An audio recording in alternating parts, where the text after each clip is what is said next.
हम यहाँ वाशिंगटन में आपसे मुखातिब हैं और ज़ाहिर है कि इस वक्त जो एक्टिविटी है या जो ईरान अमेरिका मुज़ाकरात हैं वो दूसरे मरहले की तरफ बढ़ रहे हैं। और इसमें जो अहम खबर है वो ये है कि दूसरा मरहला भी इस्लामाबाद में होने का इम्कान है। हमारे कुछ ज़राए जो हैं वो हमें कंफर्म कर रहे हैं कि तेहरान से इस्लामाबाद जो है वो आने की ख्वाहिश भी है और प्रायोरिटी भी है। यानी ईरान चाहता है कि ये मुज़ाकरात का जो दूसरा मरहला है ये इस्लामाबाद के अंदर ही हो, जबकि अमेरिका में थोड़ा सा एक हिचकिचाहट का मुजाहरा जो है वो किया जा रहा है। बहरहाल तवक्को की जा सकती है और इम्कानात इस बात के मौजूद हैं, क्योंकि ये डेवलपिंग स्टोरी है, कि ये जो दूसरा मरहला होगा ये भी इस्लामाबाद के अंदर हो सकता है।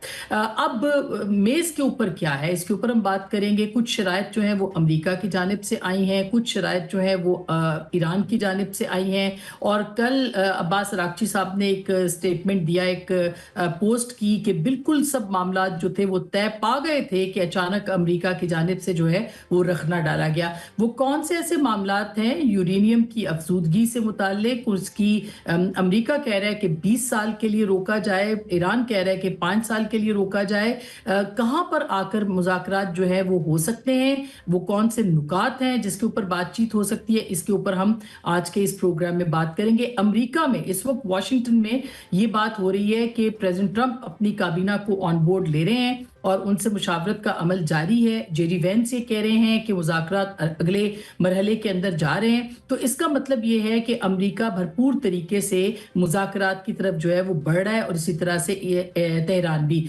सवाल ये है कि अभी जो प्रेसिडेंट ट्रंप साहब ने आबनाए हुर्मुज़ की बंदिश की बात की है, नाकाबंदी की बात की है, वो किस कदर अहम है, और उसके ऊपर जो चीन ने इंतबा किया है वो किस कदर अहम है, इसके ऊपर भी हम बात करेंगे कि ये डेवलपमेंट हो सकती है या नहीं। सऊदी अरब का किरदार बहुत अहम हो रहा है, क्योंकि सऊदी अरब ने अमेरिका पे दबाव डाला है कि आबनाए हुर्मुज़ की जो नाकाबंदी है उसके हवाले से स्टेटमेंट्स ना दिए जाएं या इस तरह का कोई अमल जो है वो ना किया जाए। क्या सऊदी अरब अपना प्रेशर अमेरिका के ऊपर बढ़ा सकेगा? इसके ऊपर भी आज के इस प्रोग्राम में बात करेंगे। और वजीर आजम पाकिस्तान जल्द ही, आज से बल्कि उनका दौरा शुरू हो रहा है, वो सऊदी अरब जाएंगे, वो कतर जाएंगे, तुर्की जाएंगे और अपने जितने भी दोस्त मुमालिक हैं उनके साथ वो मुशावरत करेंगे। और ये कहा जा रहा है कि ये मुज़ाकरात का अगला मरहला है जिसको पाकिस्तान ब्रॉडर उसमें लेके जाना चाहता है, उसको वसी करना चाहता है। तो ये क्या इम्कानात हैं, ये धमकियां, धौंस और उसके साथ साथ मुज़ाकरात की मेज़, इसके ऊपर क्या क्या हो सकता है, इस पे बात करेंगे। हमारे साथ प्रोग्राम के पहले हिस्से में मौजूद हैं पाकिस्तान के साबिक सफीर, एक बहुत बड़ा नाम, जनाब एजाज चौधरी साहब हमारे साथ मौजूद है, उनसे बात करते हैं। अस्सलाम वालेकुम एजाज साहब। जी वालेकुम सलाम आसमी।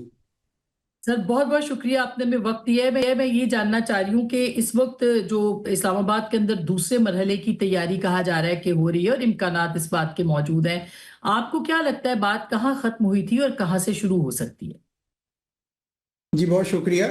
जब ईरान के वजीर खारजा ने ये बात कही कि सारे मामला तय हो चुके थे और फिर अचानक ही वैंस चले गए, तो मुझे याद आया कि तकरीबन यही मामला ओमान के वक्त भी हुआ था। लेकिन फर्क सिर्फ ये है कि इस दफा जो वाइस प्रेसिडेंट जब गए हैं तो उन्होंने कोई नेगेटिव स्टेटमेंट नहीं दे करके, उन्होंने सिर्फ ये कहा कि हमने कुछ शराइत रखी थी, ईरान उनको अभी तक उसने माना नहीं है। लेकिन साफ नजर आ रहा है कि अमेरिकी साइड जो है वो कोई ना कोई समझौता चाहती है और जल्द चाहती है, क्योंकि डोनाल्ड ट्रंप साहब पे जो सियासी दबाव है वो बढ़ता चला जा रहा है और वहां पे अमेरिका की आवाम भी पहली बार ये आवाज उठा रही है कि ये इसराइल कौन है जो हमें अपनी उंगलियों पे नचा रहा है। आपने देखा था secretary carry secretary of state रहे हैं, सेक्रेटरी हिलरी क्लिंटन जो नेशनल वो भी सेक्रेटरी ऑफ स्टेट रही हैं। दोनों ने ये कहा कि आज तक ये नेतन्याहू ने हर सदर से कोशिश की, प्रेसिडेंट बुश से भी, बाइडेन से, ओबामा से, लेकिन ये यही इनके जाल में आ गए। तो गोया अमेरिका के अंदर और रिपब्लिकन पार्टी को भी एहसास हो रहा है कि जंग अगर खत्म ना हुई तो या तो ये जंग जीत लेते, और जीतने का चांस कोई नहीं। ये जितना अभी इन्होंने ब्रावडो किया है कि जी मैं ब्लॉकेड का ब्लॉकेड करूंगा, तो मैं देख रहा था कि कम से कम 2 एडमिरल्स की मैंने बयानात देखे और एक पेंटागन के एक ऑफिशियल का देखा, तो सारे कह रहे हैं कि ना ये फीजिबल है और ना सस्टेनेबल है। ऊपर से चीन ने भी ये बयान दे दिया और चीन के जहाज गुजर भी गए, अभी खबर थोड़ी देर पहले की है कि वो गुजर भी गए और कुछ नहीं हो सका। तो मेरा ख्याल है कि डोनाल्ड ट्रंप साहब को ऑफ रैंप चाहिए। अब सवाल ये है कि क्या वो वाइस प्रेसिडेंट को ये करने देते वहां पे, या वो खुद करना चाहते हैं। मेरे ख्याल में जिस किस्म की वो शख्सियत हैं, वो ये काम खुद करना चाहते हैं, ताकि वो ये कहें कि जहां मैंने 8 जंगें रुकवाई थी वहां मैंने ये नवी भी रुकवा दी है। और ये करना भी चाहते हैं अपने चीन के दौरे से पहले, जो 14 मई को वहां पे दौरा है, उनके साथ बातचीत है, उससे पहले पहले। तो मुझे तो हर लिहाज से ये लगता है कि ये मुलाकात होगी यहीं पे, शायद इस्लामाबाद में उसके ज्यादा चांसेस हैं, क्योंकि ईरान तो बिल्कुल यही इशारे दे रहा है जिस तरह आपने कहा कि वो इस्लामाबाद में करना चाहता है। और अमेरिका भी मेरे ख्याल में आ जाएगा, और कोई कैंडिडेट नजर नहीं आ रहा। आपने कुछ और भी जिक्र किया कि सऊदी अरब की तरफ से भी ये है कि ये जो नाकाबंदी आप कर रहे हैं, सिर्फ सऊदी अरब नहीं, पूरा यूरोप जो है, आपने देखा कि ये जो बरतानिया और फ्रांस के जो मीटिंग उन्होंने कॉल की, वो इसीलिए की क्योंकि ये नाकाबिले अमल है और इसका नुकसान कहीं ज्यादा होगा, फायदा कोई नहीं होगा। और अगर खुदा न खास्ता चीन के जहाज पर या रूस के जहाज पर वो हमला कर देते हैं, तो ये तो फिर यानी जंग का दायरा बहुत फैल जाएगा ना खित्ते से बाहर निकल के। और इसका तो खतरा है कि भाई तीसरी आलमी जंग भी लग सकती है। इसलिए मुझे लगता है कि डोनाल्ड ट्रंप साहब पे अब यही दबाव है, अस्करी लिहाज से भी और सियासी लिहाज से भी, कि इसको किसी तरह किया जाए। पाकिस्तान के जो वजीर आजम दौरा कर रहे हैं, ये बड़ी अच्छी बात है, क्योंकि सबको ऑन बोर्ड करना जरूरी है। जब यहाँ पे 4 वज़राए ख़ारिजा मिले थे, उस वक्त भी हमारे फॉरेन मिनिस्टर गए थे चीन, जो बड़ा अच्छा किया। और अब फिर एक बार फिर उन्होंने जो दौरा कर रहे हैं, इन सबको ऑन बोर्ड करना चाहिए, क्योंकि बाद में जो नया सिक्योरिटी आर्किटेक्चर बनना है इस जंग के बाद, उसमें ये सारे के सारे मुल्क जो है वो अहम होंगे। उसमें इजाज़ साहब एक बहुत अहम नुक्ता जो कि इन मुज़ाकरात के बीच में आया, वो था कि joint navigation of Saudi Arabia and Pakistan, जो आपनाए हुर्मुज़ के हवाले से, कि जाहिर है ईरान तो इजाज़त नहीं देगा कि अमेरिका जो है वो इस रीजन के अंदर इसको कंट्रोल करे। तो आपको कोई उसकी पॉसिबिलिटी भी लगती है? और ये भी जाहिर है कि अभी कुछ भी हतमी तो है नहीं, मगर ये पेपर के ऊपर इस तरह की कोई प्रपोजल जो है वो आ सकती है? ईरान के लिए शुरू से ये एक तलाश थी कि जो भी पीस सेटलमेंट हो उसका गारंटर को हो। कभी वो चीन का नाम लिया जाता था, कभी रूस का लिया जाता था, तावक्ते कि उनको पता चला कि स्टेट ऑफ हर्मुज उनकी गारंटी है। जब तक स्टेट ऑफ हर्मुज उनके कंट्रोल में है, कोई कुछ नहीं कर सकता। अगर आज उसको वो छोड़ेंगे, तो आपको ये याद होना चाहिए कि उन्होंने बहुत पहले, मैंने सुना है कि 70s में उनका एग्रीमेंट हुआ था, जब उन्होंने मैरीटाइम बाउंड्री ओमान के साथ की कि हम मिलकर इसको करेंगे मैनेज। फिर वो इनकलाब आ गया, वो मामला खटाई में पड़ गया। 2015 में दोबारा उनका एग्रीमेंट हुआ कि अच्छा जी ये हमारी मैरीटाइम बाउंड्री होगी। तो एक टेसिट अंडरस्टैंडिंग है उनकी कि उनक्लास के तहत, यानी United Nation conference on law of the seas के तहत भी ये हमारे टेरिटोरियल वाटर्स हैं, तो ओमान और ईरान मिलकर कर सकते हैं। अब क्या पाकिस्तान और सऊदी अरब को वो उसमें इन्वॉल्व करेंगे, मुझे नहीं पता, क्योंकि ईरान और ओमान अगर कोई तय कर लेते हैं कि ये जहाज यहां से सारे गुजरेंगे, तो फिर तो हमला या किसी के होने का कोई चांस ही कोई नहीं। सिर्फ एक फर्क है कि क्या ईरान और ओमान मिलकर को टोल लगाएंगे उसके ऊपर कि नहीं। उस पर भी मुझे पता चला है कि जो ईरानी एक्सपर्ट यहाँ पे साथ आए हुए थे, कानूनी एक्सपर्ट, वो को मोंटेगो कन्वेंशन का हवाला दे रहे हैं, जिसमें तुर्की ने जब डार्डेनेल्स के ऊपर अपने राइट्स असर्ट किए, तो पहले तो दुनिया नहीं मानी। उन्होंने कहा ये इंटरनेशनल वाटर्स हैं, ब्लैक सी और मेडिटेरेनियन के दरमियान, लेकिन बाद में तुर्की ने उसके ऊपर अपना टोल जो है वो लगा दिया। तो मुझे लगता है कि ईरानी जो है वो कानूनी लिहाज से भी अपनी तैयारी कर रहे हैं, और शायद काइनेटिकली भी कोई ना कोई अरेंजमेंट करना होगा। वो जो हो सकता है कि जो नया सिक्योरिटी आर्किटेक्चर हो, जिसमें गल्फ की रियासतें हों, पाकिस्तान, तुर्की और ईरान भी, तो उस वक्त कोई इस किस्म का अगर अरेंजमेंट करते हैं, तो मैं कह नहीं सकता। लेकिन मुझे लगता है कि ईरान की शायद प्रेफरेंस ये होगी कि वो और ओमान मिलकर कोई इसके ऊपर कोई एक रिजीम तय करे। और जैसे ये जो यूरेनियम की अफसूदगी का मसला है, जाहिर है कि कहा यह जा रहा है कि टॉक्स तो यहाँ पे आके जो है वो उसमें स्टैंड ऑफ आया है, या एक रुकावट पैदा हुई है। और वो ये थी कि वो कहते हैं जी 20 साल के लिए आप रोक दें, वो कहते हैं 5 साल के लिए ईरान कहता है रोक दें। तो ये जो, और फिर हमारे कुछ ऐसी भी बात आई है कि रशिया को वो इस पूरे सिलसिले से ईरान से जो है वो कह रहे हैं जी आप कट ऑफ करें। तो आपको लगता है कि ये जो यूरेनियम की अफसूदगी है, इसके ऊपर कोई कंसेंसस हो सकता है इस मामले के ऊपर? देखिए, पहले तो होता रहा है ना कंसेंसस। ईरान 2015 का जो एग्रीमेंट है उसमें भी मान गया था, और ओमान के वजीर खारजा के मुताबिक 27 फरवरी को, यानी इस जंग के शुरू होने से एक दिन पहले, वो मान गए थे ईरानी। लेकिन मुझे कुछ ऐसे तासुर मिल रहा है कि अब ईरानी अपनी पोजीशन इस पे थोड़ी सख्त कर रहे हैं। एक तो मुझे जवाद जरीफ साहब जो उनके नेगोशिएटर थे, वजीर खारजा रहे, बाद में नायब सदर रहे, उनका जो आर्टिकल था फॉरेन अफेयर्स में, उसने ये तासुर दिया कि अब वो रीजनल अरेंजमेंट भी चाहते हैं। गोया वो ये चाहते हैं कि सिर्फ हमारा ही न्यूक्लियर प्रोग्राम क्यों खतरा नजर आ रहा है, इसराइल का क्यों नहीं खतरा नजर आ रहा, और उस ऐसी रिजीम बनाएं जिसमें ये दोनों मुमालिक भी शामिल हो और बाकी खित्ते के मुमालिक जो हैं अगर वो ये एटॉमिक एनर्जी लेना चाहते हैं वो भी उसका हिस्सा बने।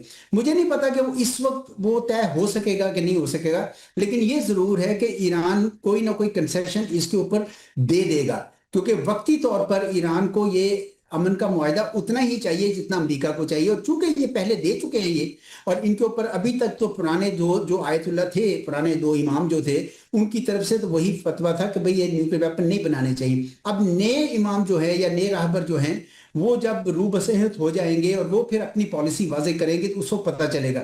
अभी फिलहाल मेरे ख्याल में ईरान कोई ना कोई एक परसेंटेज है उसके ऊपर शायद वो मान जाए ताकि कोई ना कोई पीस एग्रीमेंट हो जाए। जी जय साहब, अब इसमें पाकिस्तान का किरदार जो है वो कितना अहम है, क्योंकि हम इसके ऊपर बहुत बात कर चुके हैं, पिछले 2 हफ्तों से यही बात जेरे बहस है कि पाकिस्तान का बड़ा अहम किरदार है, लेकिन क्या जो पोस्ट वॉर अरेंजमेंट है उसमें पाकिस्तान इतना अहम रोल प्ले कर पाएगा, या इस पूरी जो इसको यानी जो सिचुएशन है जो कि पाकिस्तान की फेवर में है इस वक्त, इसको क्या पाकिस्तान अब इस्तेमाल कर सकेगा अपने हक में, और किस तरह वो इस्तेमाल कर सकता है? देखिए, पाकिस्तान, पहले तो मैं आपको बताऊं कि ईरान के वजीर खारजा ने भी जो बयान दिया और वाइस प्रेसिडेंट बैस ने जो बयान दिया, दोनों में उन्होंने कहा कि पाकिस्तान ने हमारी बड़ी मदद की है। सिर्फ हॉस्पिटैलिटी नहीं, मेरे ख्याल में एक्टिवली मदद की है, वो कॉमन ग्राउंड ढूंढने के लिए, जो बहुत अच्छी बात है।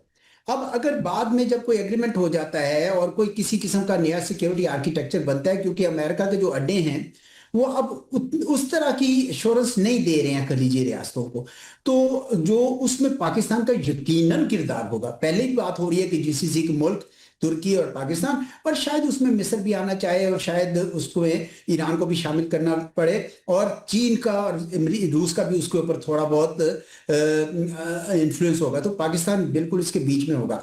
अब आप ये कह रही है कि पाकिस्तान किस तरह इसका फायदा उठा सकता है। देखिए, पाकिस्तान का जो इस वक्त अस्करी प्रोफाइल था, जो मई 2025 की भारत के साथ जंग के बाद से था, और अब जो सफारती प्रोफाइल बना है, तो पाकिस्तान की शनाख्ती दुनिया में बदल गई है। अब ये पीस मेकर के तौर पर उभरा है, जबकि भारत की पूरी कोशिश थी कि पाकिस्तान को दहशतगर्दी के तौर पर देखा जाए। लेकिन अब पाकिस्तान के लिए एक बड़ी स्पेस पैदा हो गई है, और इसमें कई ऐसे काम हैं जो हमें फौरी तौर पर करना पड़ेंगे। एक तो ये कि ये आइंदा कभी ऐसा शौक आए ऑयल एंड गैस का, तो हमें उस पर अपनी अपनी जो इन्हिसार है, अपनी जो डिपेंडेंसी है, उसको कम करने की जरूरत है। तो मैंने देखा है कि कई मशवरे हुकूमत को मिल रहे हैं, और कुछ मशवरों पर हुकूमत बड़ी संजीदगी से गौर भी कर रही है। मिसाल के तौर पर ये सोलर सोल्यूशन जो है, अब 25% इसका आपके पास रूफटॉप जनरेशन इलेक्ट्रिसिटी की हो रही है, लेकिन असल कहते हैं कि ट्रांसपोर्ट का मसला है, जहां पाकिस्तान को $20 बिलियन खर्च करने पड़ते हैं। उस ट्रांसपोर्ट को किस तरीके से आप इलेक्ट्रीफाई किस तरह करते हैं, गोया इलेक्ट्रिक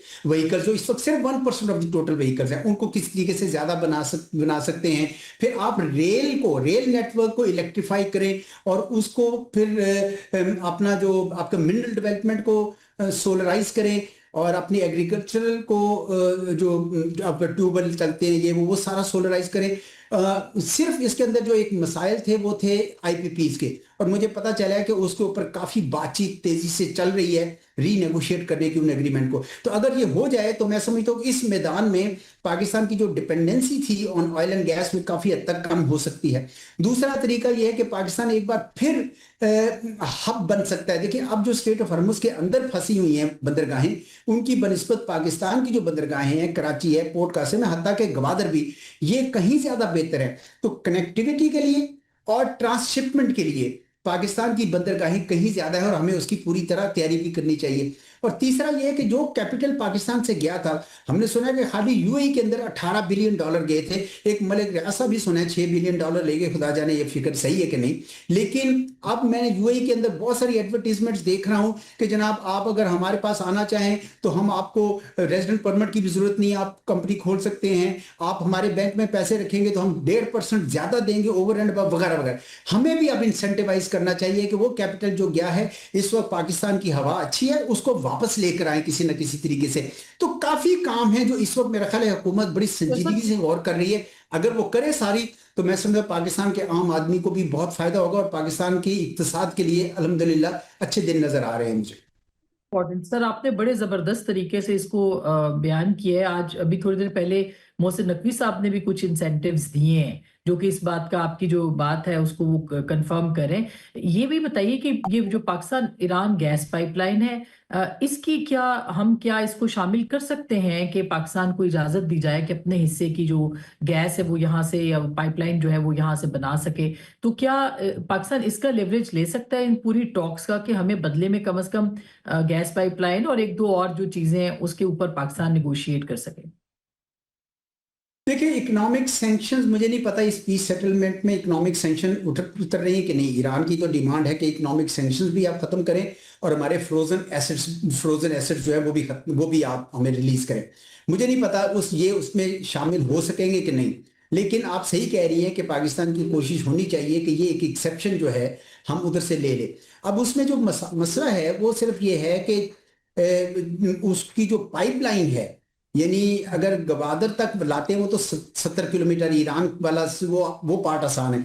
उसको मेन स्ट्रीम में लाने के लिए आपको नवाबशाह तक जो 600 किलोमीटर की पाइपलाइन बिछानी है, वो प्रोजेक्ट किसको देंगे? वो आसान प्रोजेक्ट नहीं है, $multi-billion प्रोजेक्ट है। ठीक है, चाइनीज कंपनीज या और भी शायद आना चाहें तो इसमें कुछ वक्त लग सकता है। लेकिन अगर ये गो हेड मिल जाए कम से कम, तो आपके पास यकीनन कंसोर्शियम बन जाएंगे, ये काम करना चाहेंगे। वो पाकिस्तान के लिए बहुत अच्छा होगा, ईरान के लिए भी बहुत अच्छा होगा। तो मेरे ख्याल में ईरान को भी और पाकिस्तान दोनों को कोशिश करनी चाहिए कि ये वेवर अगर हमें मिल जाए ईरान से गैस लेने का, तो वो कोई ना कोई कंपनीज आके वो पाइपलाइन बिछा के तो मेन जो हमारा नेटवर्क है उसके साथ जोड़ देंगी। अगर ये हो जाए, नथिंग लाइक इट। और सर अभी ये जो बर्तानिया और फ्रांस के दरमियान जुम्मे को होने वाली ये कॉन्फ्रेंस, यानी यूरोप का टिल्ट आप क्या देख रहे हैं इस पूरे तनाज़े के अंदर? वो ज़ाहिर है कि एक रहे हैं पार्टी, उन्होंने अमेरिका को रिफ्यूज भी किया है बहुत सारे मौके के ऊपर, लेकिन अब आगे उनका ज़ाहिर है बहुत इंपॉर्टेंट होगा उनका पॉइंट ऑफ व्यू। आपको क्या लगता है कि वो किस तरफ देख रहे हैं? देखिए, यूरोप के लिए ये दोनों ने जो भी मीटिंग कॉल की है, फ्रांस और यूके ने, यूके तो वो था जो अमेरिका की आंखें बंद करके एंडोर्समेंट करता था पॉलिसीज की। आज उन्होंने कहा कि ये ब्लॉकेड रियलिस्टिक नहीं, हम इसमें शामिल नहीं होंगे। और वो बल्कि वो मीटिंग कन्वीन कर रहे हैं ताकि अमेरिका को ये पैगाम दे सके कि देखिए कितने मुल्क ये समझ रहे हैं कि आप जो कर रहे हैं वो गलत कर रहे हैं। तो वो फासला बहुत बढ़ा दिया है डोनाल्ड ट्रंप ने अमेरिका और यूरोप के दरमियान। बल्कि जब उन्होंने कनाडा और ग्रीनलैंड वाली बात की थी ना, तो उसके बाद ये यूरोपीय लीडर जो है ना, बारी बारी सारे बीजिंग गए थे। मुझे याद है कि पहले प्राइम मिनिस्टर कार्नी गए, उसके बाद मैक्रोन गए, स्टारमर गए और जर्मन चांसलर भी गए। तो गोया वो सारे यूरोप को समझ आ गई है कि हमने अब अपनी चॉइसेस खुद बनानी है। बल्कि कल मैं जर्मन एक तकरीर कर रहे थे तो उन्होंने कहा कि चंद सालों में आप देखेंगे कि Germany will be the 3rd largest military spender, जो एक लिहाज से थोड़ा सा लोगों को चौंका भी देगा, क्योंकि जर्मनी तो बड़ी मिलिटेंट नेशन है, कहीं ऐसा ना हो कि इतना ज्यादा वो आम हो जाए। लेकिन ये मामला उस तरफ ही चल रहा है। अगर चाहे जर्मनी ये भी साथ कहता है कि हम पूरे यूरोप के लिए मिलकर एक सिक्योरिटी आर्किटेक्चर बनाना चाहते हैं, तो काफी फासला जो है अमेरिका पे और यूरोप में आ गया। तो यूरोपियंस अपनी चॉइस ऑप्शंस खुली रखना चाहते हैं। वो अमेरिका के साथ ताल्लुकात तोड़ेंगे नहीं, क्योंकि रेशियल स्टॉक एक है, पुरानी तारीख है, डोनाल्ड ट्रंप के साथ भी के बाद भी उनका अमेरिका के साथ ताल्लुक रहेगा। लेकिन वो अपना दिफा भी अब खुद करना चाहते हैं और साथ ही साथ चीन के साथ भी अपनी ऑप्शंस रखना चाहते हैं। तो यूरोप जो है इस वक्त मेरे ख्याल में अपने आप को रीडिस्कवर कर रहा है। बहुत बहुत शुक्रिया एजाज चौधरी साहब, आपने हमें वक्त दिया और इतनी ज़बरदस्त इनपुट भी हमारे नाजरीन के साथ शेयर की। Sir thank you so much. नाजरीन, एक छोटी सी ब्रेक लेंगे और ब्रेक के बाद जो नई धमकी ट्रंप साहब ने दी है आबनाए हुर्मुज़ की नाकाबंदी की, ये कितनी अहम है, ये क्या हो सकती है, ये डूएबल है कि नहीं है, ये महज धमकी है, और ईरान के जो कार्ड्स हैं वो कितने इंपॉर्टेंट है और कितने अहम हैं। आप इसके ऊपर मजीद भी बात करेंगे। हमारे साथ डॉक्टर सैयद मोहम्मद अली साहब भी होंगे और एयर कमोडोर रिटायर्ड जनाब खालिद चिश्ती साहब भी होंगे। हमारे साथ रहिएगा, कहीं जाइएगा मत।